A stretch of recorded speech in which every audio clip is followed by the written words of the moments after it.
We're continuing our discussion of the Apostle Paul tonight. This is a six-week study of Paul's life and ministry. And we start really by focusing on his background as Paul of Tarsus, who grew up in this part of the world, different than the world we know of. This is the Roman provinces that he was a part of. You can see Tarsus there. You can see Cilicia, which was the Roman province, and Tarsus was the city he grew up in. You can see that he was he learned in Jerusalem. He was taught under Gamaliel, we know, and he was a devout Pharisee. And I'm going to go back to this slide here and show you that over the last several weeks we've looked at Paul the Pharisee, how Paul was trained in Judaism, and how being a Pharisee, we talked about last time, meant that he was an heir to a tradition that was especially familiar with the zealous movement in the Old Testament and the Intertestament period. It goes back to a man named Phinehas who drove a spear through Zimri and Cosby, and as a result lifted the plague that was on Israel, and forever known as this act of zeal. And throughout the Old Testament, whether we're looking at Elijah or someone else, there are those who avenge God's righteousness, and they do it through acts of violence. And we saw it in the intertestamental period. We talked last time about the Maccabees and a man named Mattathias, who was a priest, who in about 160 BC killed a priest who followed the edict of the Greek leader, who said you should sacrifice animals to other gods, and you should sacrifice pigs, and this was forbidden in Judaism, and he led a revolt. And out of that revolt, that time of the Maccabean revolt, there were a group of pious Jews called the Hasidim, the holy ones, the separate ones, who believed that there should be no compromise to the influence of the Greeks and the cultures around them, and they should be true to the traditions of their fathers. And this became known by the time of Paul as the Pharisees. And so Paul's not just a Pharisee, he is the penultimate Pharisee. He stands ahead of his order, and he's trained under the most respected leader in his order, a man named Gamaliel. And we see that again and again throughout the Bible, that Paul was willing to demonstrate his commitment to being a Pharisee in that this specific way he was willing to persecute Christians.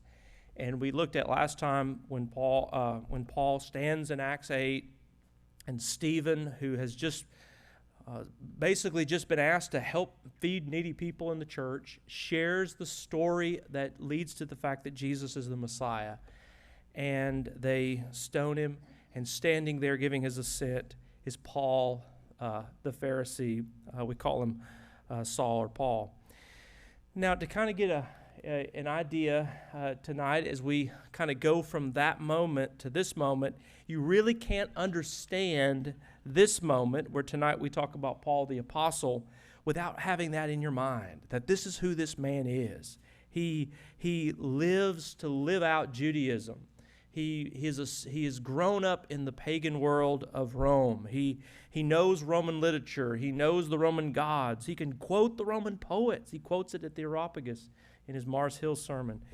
And so he's this unique figure who knows paganism as well as any pagan, in fact better, but is more devoted to Judaism than anybody is. And in that way, he is literally the perfect person for God to have grabbed hold of his heart and grabbed hold of his life and then used him as an instrument to bring the good news of Jesus to the ends of the world. And that is the man we call Paul the Apostle. This is a little sketch, and I'm going to keep referring back to this as we go through the whole time tonight and otherwise, in which we're looking a little bit at some of the high marks of his life. He's born, we don't know exactly when, somewhere between 5 BC and 10 AD, but we know that he started persecuting the church in about 30 to 33, right after the crucifixion of Jesus, and that is the moment that leads us to what we're going to look at tonight, which is his conversion. We have names for his conversion. It's recorded in the book of Acts, the 9th chapter. We sometimes call it the Damascus Road experience. And this is Jerusalem down here on the bottom, and Damascus is up there on the top. This is a topographical map done by Stephen Miller. And you can see Jerusalem, which you're always going up to Jerusalem, and you go down. And this is the only real way you would travel, because do you want to travel over the mountains on foot? No, you want to go down the Jericho Road. And I've been down that road lots of times. Some of you have as well. And you come down here into this lower valley region, and then you march your way up to the Sea of Galilee, which is the path Jesus took so many times, every time he came to Jerusalem. And then you get on the north side of the Sea of Galilee, and you cross over into Jordan, and you make your way up to the city of Damascus. You know, we sometimes say that all roads lead to Rome, but in this part of the world, all roads lead to Damascus. Damascus was a hub of international transport. You can see all these different highways that intersected this part of what we call the eastern section of the ancient world. This is the land of Babylon, also known as Mesopotamia. And down here to the southwest is Egypt. And the major highway that ran through Israel is called the Way of the Sea. It's a very famous road. And it intersects in Damascus. And so travel and trade, Damascus was a city filled with many, many Jews. And Paul is on his way there not to buy goods and sell goods, but he is going there to do there what he's just done in Jerusalem. In his determination to follow God as he understands it, he is going there to kill, persecute, and imprison Christians. And on that road, he will become Paul the Apostle. This account is recorded for us in Acts 3 times and in the book of Galatians, as well as other references. And I'll make you aware of some of those so you can go home and read and think through some of them on your own. But just a few things tonight I want us to highlight when we think about his experience of conversion. The Damascus Road experience, as we call it, is really only in Acts. In other words, Paul doesn't ever elsewhere describe I was going down the road to Damascus. It's only recorded for us that particular part in the book of Acts. And the first time it occurs is in Acts 9, 1 through 9. It's also recorded in Acts 21 and in Acts 26. Acts 21 is after all the 3 missionary journeys that he went on that we're going to talk about over the next 3 weeks. After those, he comes to Jerusalem, and he has an opportunity to speak to Jerusalem, and he tells his story again. And then he's arrested in Caesarea for several years. He's kept there, and he shares his story one more time of his conversion. So we have it 3 times in the book of Acts. But I want us to just take the shorter version of the story for the sake of time. So let's walk through Acts 9, 1 through 9. So you have a Bible, you want to follow along, that kind of thing. In verse 1, it says, meanwhile, this is Acts 9:1, Saul, and do notice that in the book of Acts, he is called Saul up to this point, and then it's called Paul afterwards. And a lot of times people will think, well, he underwent a name change. But I told you before that he was born with the name Saul, and Paul was his Greek nickname, if you will. Saul was still breathing out murderous threats against the Lord's disciples, and he went to the high priest and asked him for letters to the synagogues in Damascus. This question came up last time. How could you bring a letter from Damascus and then go somewhere and have authority? But they did in this part of the world, and so that's what he's doing here. So that if he found there any who belonged to the way.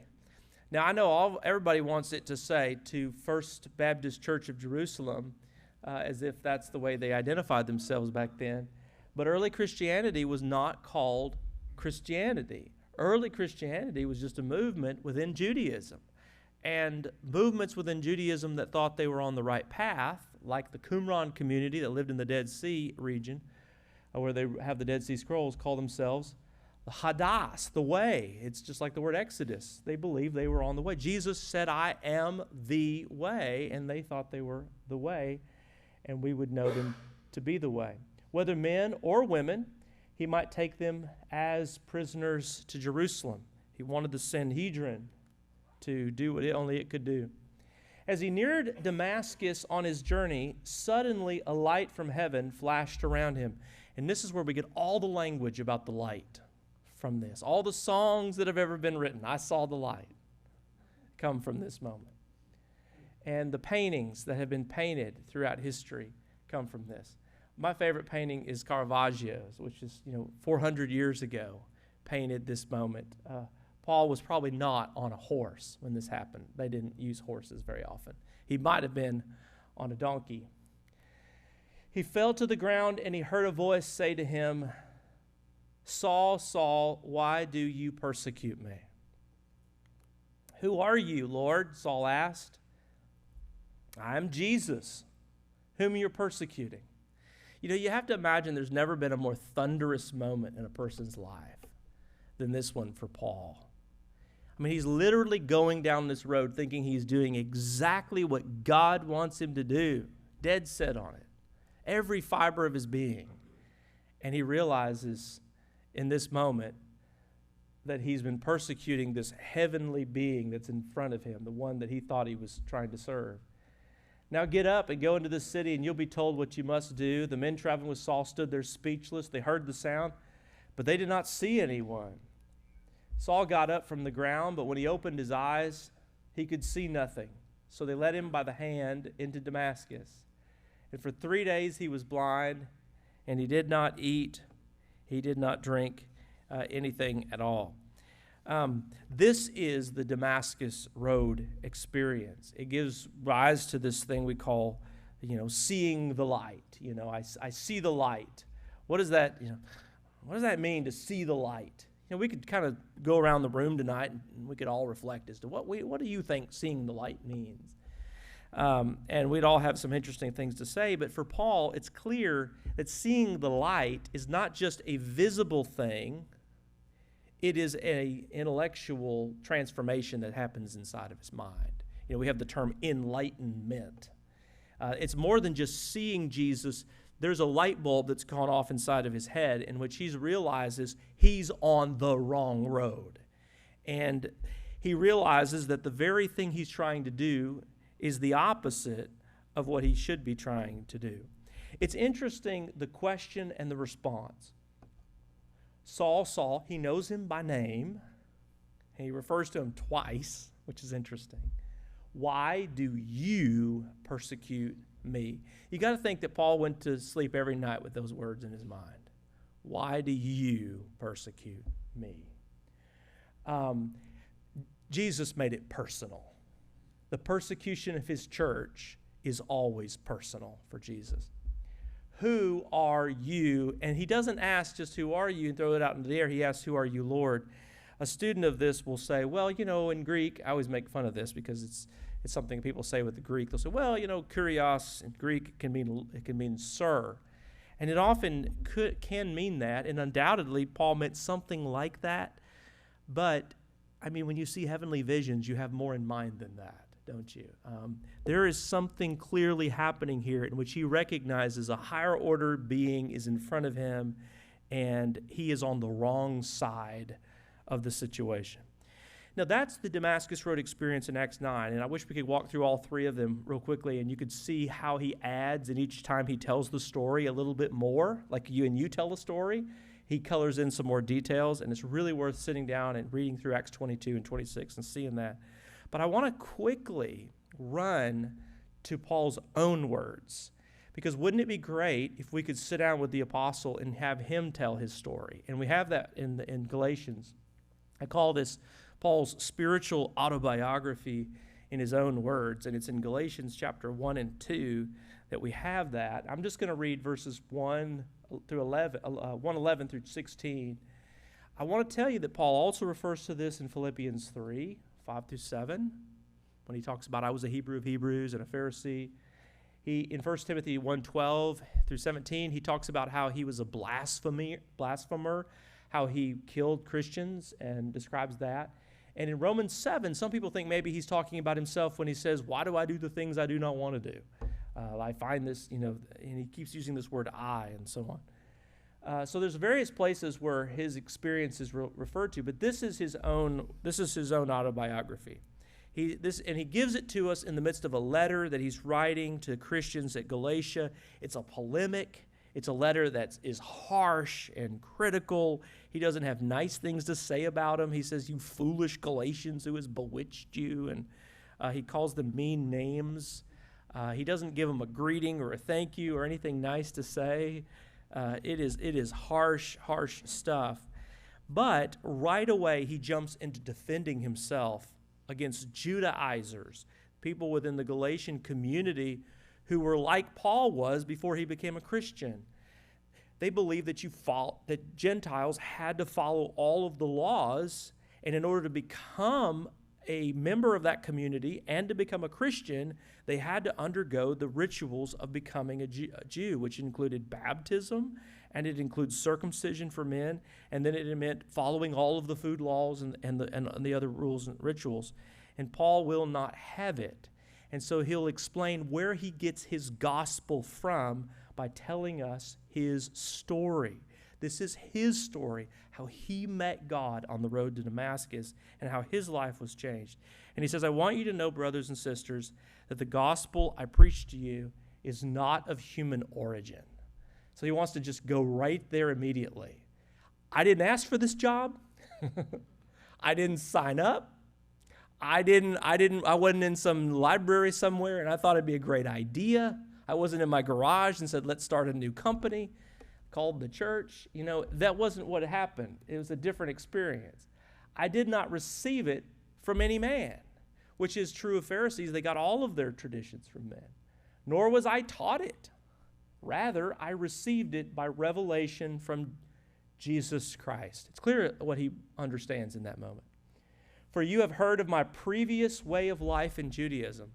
You can bet they knew about Paul's life. Every church everywhere knew about Paul and how he had persecuted Christians, how intensely I persecuted the church of God. And this is his own words in one of his own letters. I tried to destroy the thing I'm writing to. I mean, it's an incredible acknowledgement on his part. He doesn't hide from it. He admits it openly. I was advancing in Judaism beyond many of my own age. This is also an open admission. He was not, he was not at the back of the row at the Pharisee University. He was at the top of the line, and he was a member of what they call the Synagogue of the Freedmen. He was a leader in the Hellenistic Jewish community in Jerusalem. His family was really well established in one of the largest cities in the Roman Empire. He was a heavyweight, and he knew it, and he admits it here. And sometimes he's not totally humble in the way that he presents himself because he wants to make this argument clear. I was advancing in Judaism beyond many of my own age, my own people. I wasn't just zealous. I mean, extremely zealous for the traditions of my fathers. And that's that word, zeal. You see that? You see that word? For when God who set me apart from my, this is his conversion. God who set me apart from my mother's womb, called me by his grace, was pleased. He was pleased to reveal his Son in me, so that I might preach him among the Gentiles. Which you have to imagine every time he said those words, he kind of rolled his Pharisaical eyes. That I would preach him among the Gentiles. My immediate response was not to consult any human being.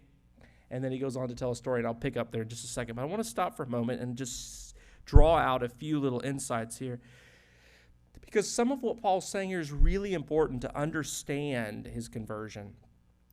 What happened to him on the road to Damascus was more than I became a Christian. What happened to him on the road to Damascus was many different things. For one thing, it's where he said he got his gospel. The gospel that Paul preached was revealed to him by God on the road to Damascus.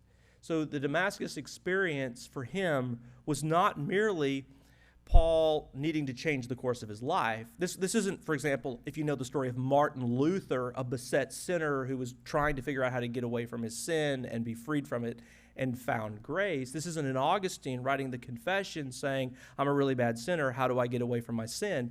This is a man who believes he hasn't done anything wrong. He is following God carefully.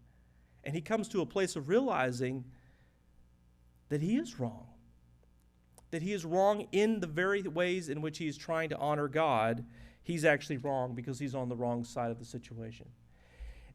And so he gets his gospel in this moment. But we also see a little bit of Paul's past in this moment, and how when he would tell his story, he would always refer back to the fact that he was a persecutor. I got to think that if you're writing your own autobiography, you probably want to not mention that.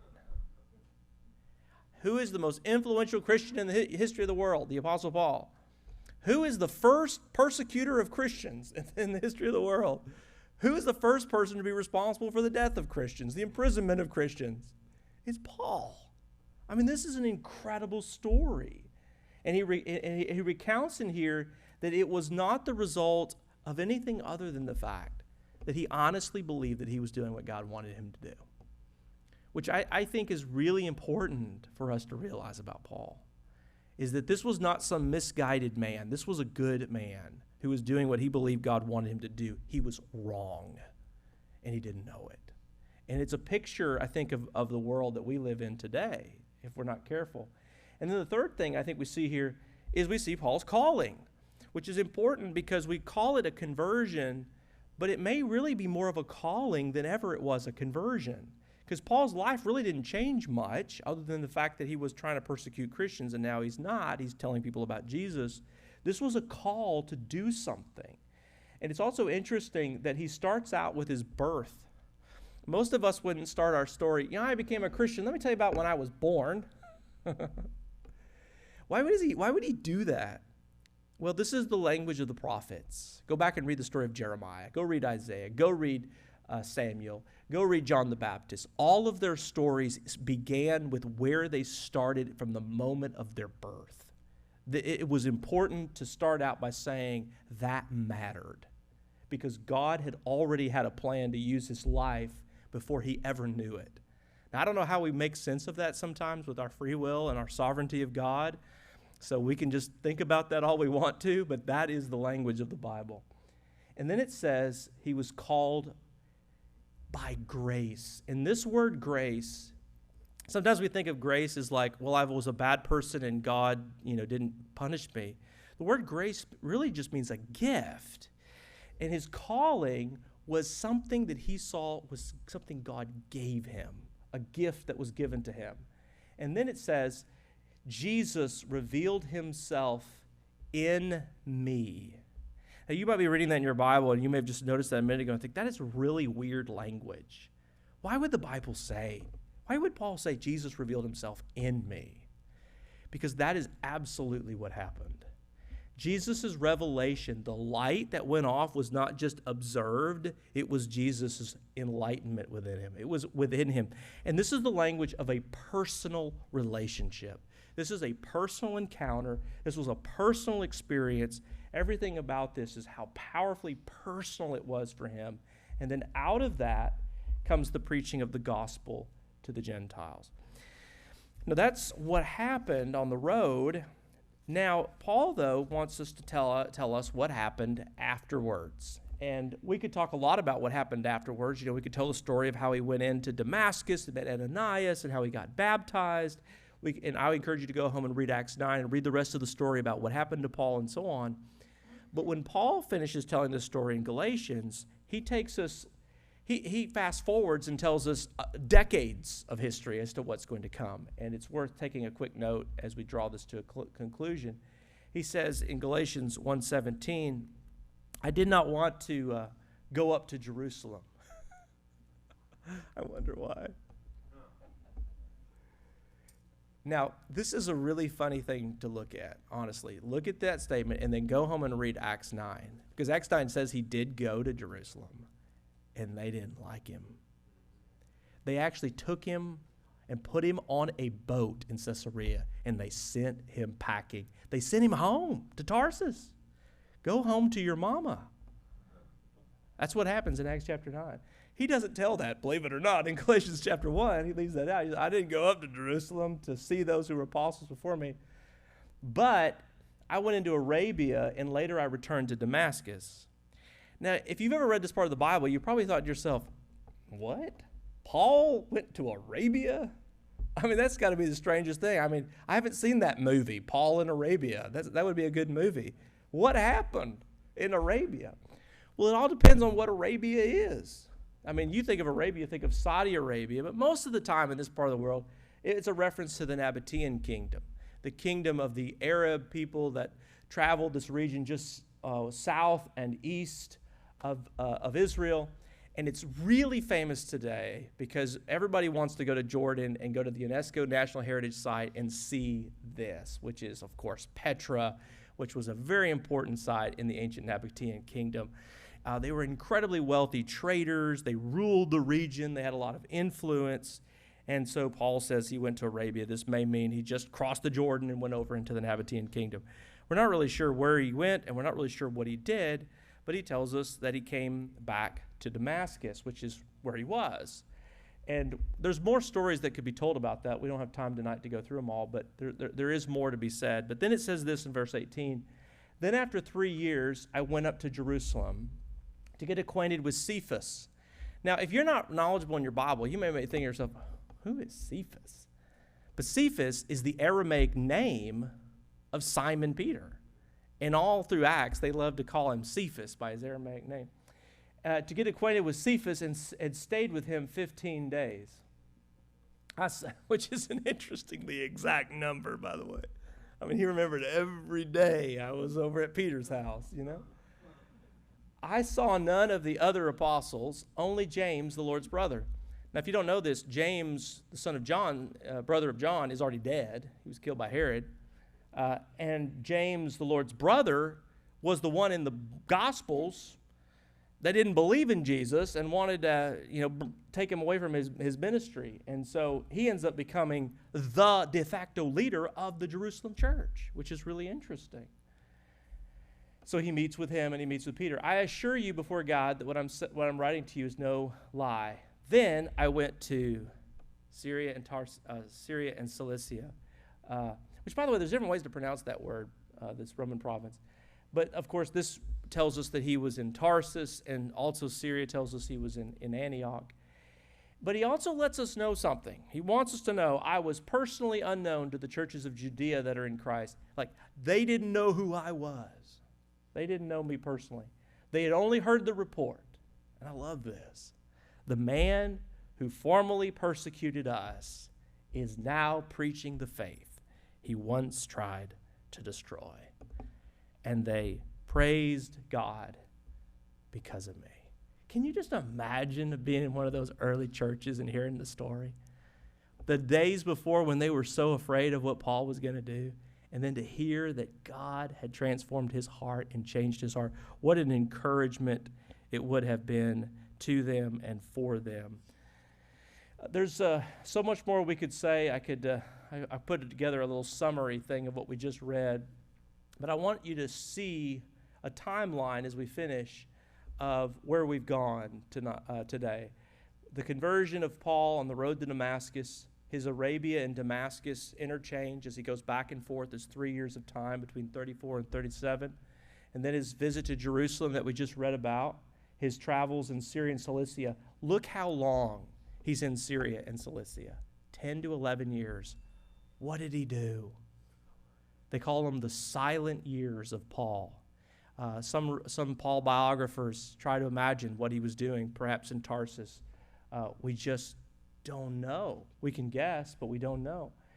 But then after that, there's Antioch. And from Syrian Antioch, Paul will set out on the great missionary journeys that we know so well, starting in 48. And to learn about that, guess what we need to do? We need to come back next week, and we're going to begin Paul's first missionary journey as he sets out from Syrian Antioch and he begins to bring the gospel as God has called him to the Gentiles and to the ends of the world. So, all right, we're out of time. We'll see you next week.